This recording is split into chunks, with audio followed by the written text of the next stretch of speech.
রাজারহাটে ED তল্লাশি, partner ব্যাংকে প্রতারণার অভিযোগ এবং সেই বিষয়টিকে কেন্দ্র করে এভাবে ইডির আধিকারিকরা তল্লাশি চালাচ্ছেন রাজারহাটের আবাসনে। সেখানে ইডির হানা, পর্যটন ব্যবসায়ীর বাড়িতে ইডির হানা। এই মুহূর্তে যে ছবি দেখাচ্ছে আপনারা দেখুন, সেখানে কেন্দ্র বাহিনীকে সঙ্গে নিয়ে ইডির আধিকারিকরা পৌঁছে যান রাজারহাটের এই আবাসনে। যেই আবাসনের ছবি দেখতে পাচ্ছেন আপনারা এই মুহূর্তে রিপাবলিক বাংলার পর্দায়, কারণটা কি না এখানেই পর্যটন ব্যবসায়ীর বাড়িতে তারা হানা দিয়েছেন।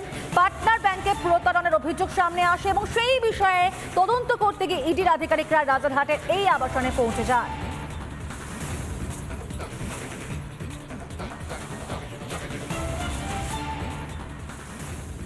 এই মুহূর্তের অন্যতম বড় হিন্ট দিয়ে রাখি, পর্যটন ব্যবসায়ীর বাড়িতে এনফোর্সমেন্ট ডিরেক্টরেটের হানা। কলকাতার রাজারহাট মেন রোড সংলগ্ন একটি আবাসন, সেই আবাসনে এক পর্যটন ব্যবসায়ীর বাড়িতে সাত সকালেই হানা দিয়েছেন ইডি আধিকারিকরা। আরও একটি হিন্ট দিয়ে রাখি, মূলত এটি পাটনায় দায়ের হওয়া একটি আর্থিক দুর্নীতি মামলা। ব্যাংক প্রতারণা মামলা থেকে বিপুল পরিমাণ আর্থিক দুর্নীতি।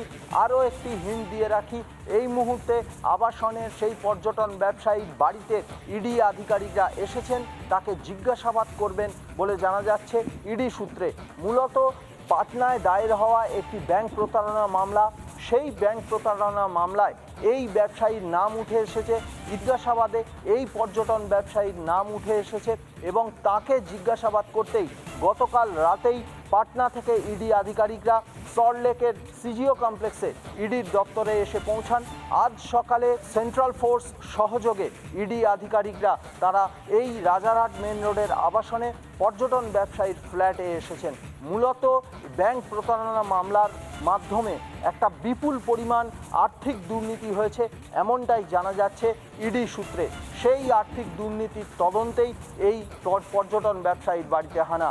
আরও একটি হিন্ট দিয়ে রাখি, এই পর্যটন ব্যবসায়ীর মাধ্যমে তাকে জিজ্ঞাসাবাদের মাধ্যমে তদন্ত এগিয়ে নিয়ে যেতে চায় এনফোর্সমেন্ট ডিরেক্টরেট। জিজ্ঞাসাবাদে মূলত ব্যাংক প্রতারণা মামলা বা এই আর্থিক দুর্নীতির কিংপিন কে বা কারা, সেই দিকেই তদন্ত এগিয়ে নিয়ে যেতে চায় বা সেই তদন্তই এগিয়ে নিয়ে যেতে চায়, সেই বিষয়টাই জানতে চায় ইডি। সেই জন্যে গতকালকেই পাটনা থেকে ইডি আধিকারিকরা সল্টলেক সিজিও কমপ্লেক্সে চলে আসেন এবং তারপর আজ সকালে কেন্দ্রীয় বাহিনীর সহযোগে রেড করেন রাজারহাট মেন রোড সংলগ্ন একটি আবাসনে। জার্নালিস্ট রাজশেখর দাসের সঙ্গে সৈকত, রিপাবলিক বাংলা, কলকাতা।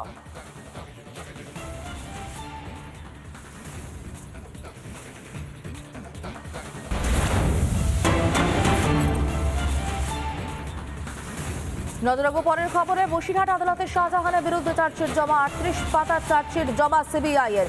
বিস্তারিত জানবো আমাদের প্রতিনিধি অনব মজুমদারের কাছ থেকে। অনব, এই চার্জশিটে কি রয়েছে?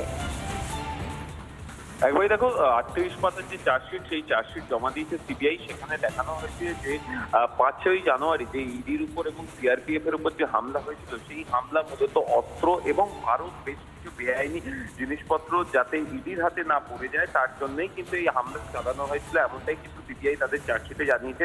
এছাড়াও চার্জশিটের নাম রয়েছে শেখ আলমগীর, শেখ সিরাজউদ্দিন এবং শেখ শাহজাহানের, তারা এই হামলাটাকে নেতৃত্ব দিয়েছিল। এবং তার পরবর্তী ক্ষেত্রে যদি দেখা যায় যে শেখ শাহজাহান 55 দিন যে শুকনো অবস্থায় ছিলেন, অর্থাৎ তিনি যে গা ঢাকা দিয়েছিলেন, সেখানে কিন্তু তাকে সাহায্য করেন ফারুক আকঞ্জি। এবং এই ফারুক আকঞ্জির নামেও কিন্তু চার্জশিটে 212 নম্বর ধারা যোগ করা হয়েছে।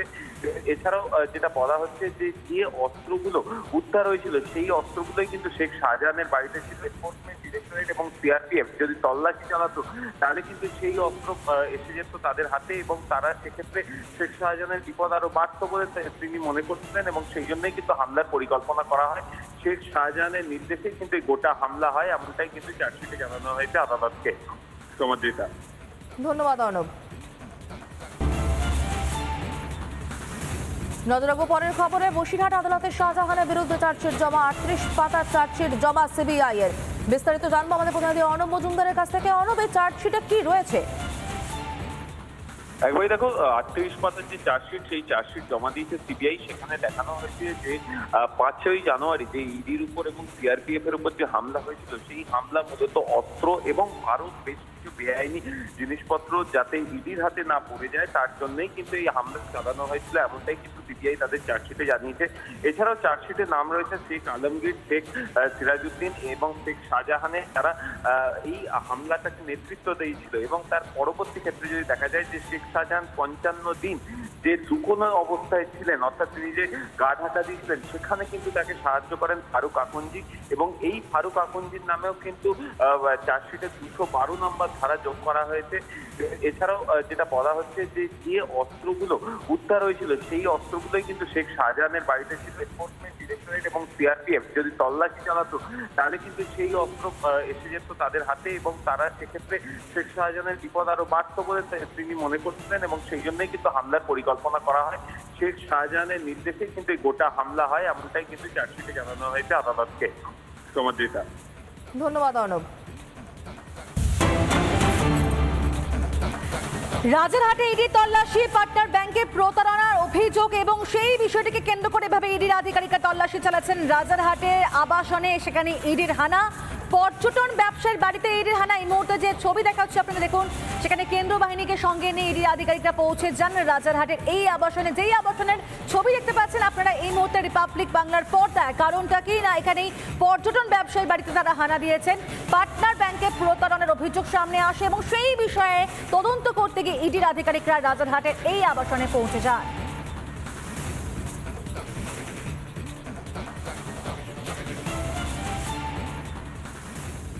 এই মুহূর্তের অন্যতম বড় হিন্ট দিয়ে রাখি, পর্যটন ব্যবসায়ীর বাড়িতে এনফোর্সমেন্ট ডিরেক্টরেটের হানা। কলকাতার রাজারহাট মেন রোড সংলগ্ন একটি আবাসন, সেই আবাসনে এক পর্যটন ব্যবসায়ীর বাড়িতে সাত সকালেই হানা দিয়েছেন ইডি আধিকারিকরা।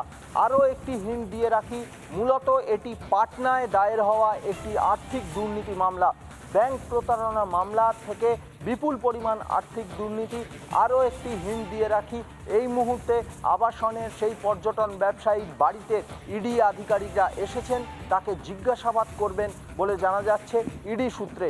মূলত পাটনায় দায়ের হওয়া একটি ব্যাংক প্রতারণা মামলা, সেই ব্যাংক প্রতারণা মামলায় এই ব্যবসায়ীর নাম উঠে এসেছে, জিজ্ঞাসাবাদে এই পর্যটন ব্যবসায়ীর নাম উঠে এসেছে এবং তাকে জিজ্ঞাসাবাদ করতেই গতকাল রাতেই পাটনা থেকে ইডি আধিকারিকরা সল্টলেকের সিজিও কমপ্লেক্সে ইডির দপ্তরে এসে পৌঁছান।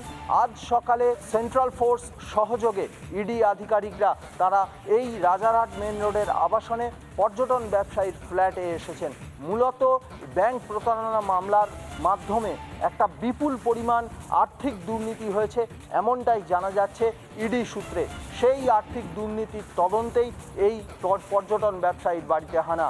আরও একটি হিন্ট দিয়ে রাখি, এই পর্যটন ব্যবসায়ীর মাধ্যমে তাকে জিজ্ঞাসাবাদের মাধ্যমে তদন্ত এগিয়ে নিয়ে যেতে চায় এনফোর্সমেন্ট ডিরেক্টরেট। জিজ্ঞাসাবাদে মূলত ব্যাংক প্রতারণা মামলা বা এই আর্থিক দুর্নীতির কিংপিন কে বা কারা, সেই দিকেই তদন্ত এগিয়ে নিয়ে যেতে চায় বা সেই তদন্তই এগিয়ে নিয়ে যেতে চায়, সেই বিষয়টাই জানতে চায় ইডি।